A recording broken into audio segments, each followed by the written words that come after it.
I want to continue. So between 1933 and the next period, which is the civil rights, which starts in 1954, we have something big that happens. And we said that big thing was World War II, right? World War II started, and the United States again didn't join until the end. But at the end of the war, the United States joined. Do you have a question? The United States joined after Japan bombed the United States. Okay? Japan bombed the United States in Pearl Harbor. And the United States got very angry and it joined the war. And it came to Europe and it helped the Allies win the war. And what happened at the end of the war? What did the United States do in Japan? Yes? Yeah, they sent 2 nuclear bombs. So the war was almost over at this point.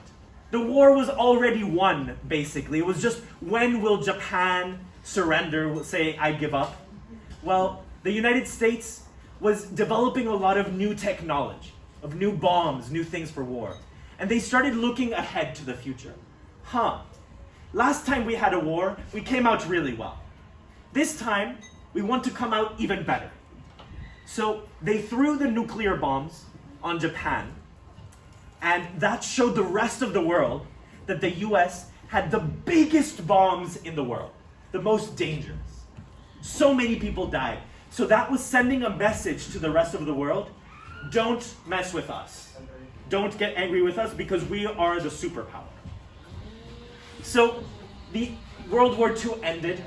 All the soldiers that were in Europe came back to the United States. And who were the soldiers who were fighting in the war? Who do you think was fighting in the wars? Was it the rich people who were fighting in the wars? It was usually the poor people. And who were the poor people in the United States?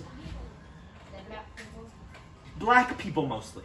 Because yes, there was no more slavery. There was no more slavery. But a lot of the economic conditions were not very good for black people. So all of these black people had been in Europe, and they had been fighting for the war for the United States, and they had been in Europe. And in Europe, they had been treated all right. They had been treated quite well. They come to the United States, and they had finished the war. They thought they would be treated like heroes. Did that happen? They weren't treated very well. So this is when we come to the civil rights. In the civil rights movement, the soldiers who were black came back from the war, and they weren't treated well. There was Jim Crow segregation. What is Jim Crow segregation?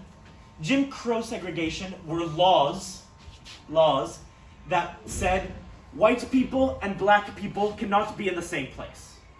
So the best places were reserved for only white people. Black people had separate kitchens where they could eat, restaurants where they could go. They had to sit in the back of the bus. They couldn't sit anywhere they wanted. They only had a few seats available to them. So there was segregation, which means separation of people. They were separating the white people and the black people. White people and black people could not be in the same school. They could not go to the same hospitals. They could not have the same jobs. And people were angry about this. One such person who was very angry about this was Dr. Martin Luther King Jr. Dr. Martin Luther King Jr. was a black reverend who was very famous, and he became a leader of the civil rights movement.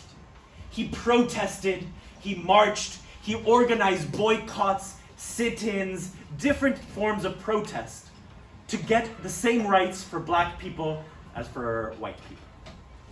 But what else was going on during this time? So the United States had ended the war and it had been victorious. It had a lot of power. But who else had a lot of power during that time?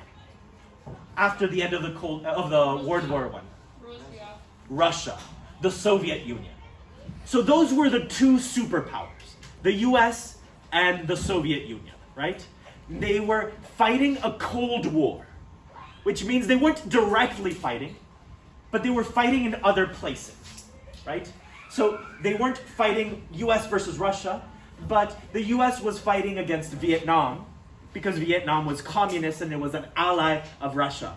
Russia was going into Cuba because Cuba is very close to the United States. So it was like a war that was indirect. And that is what is happening. There is a big war going on in Vietnam, and a lot of people are dying. And at this time, television is becoming a thing. So television, people are seeing in television, wow, so many people are dying. We hadn't realized.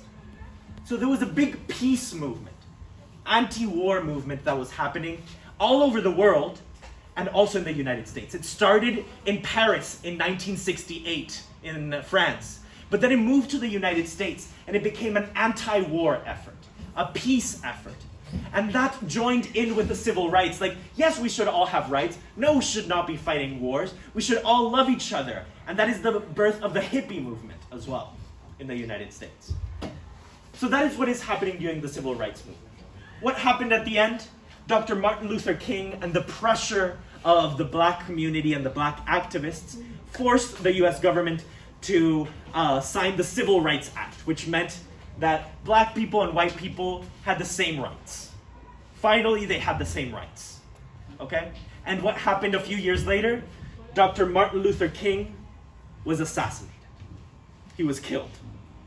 Because people weren't happy, some white people weren't happy that black people had the same rights. So that is what happened at the end of the civil rights movement. And that is 1960s, 1970s. And then we get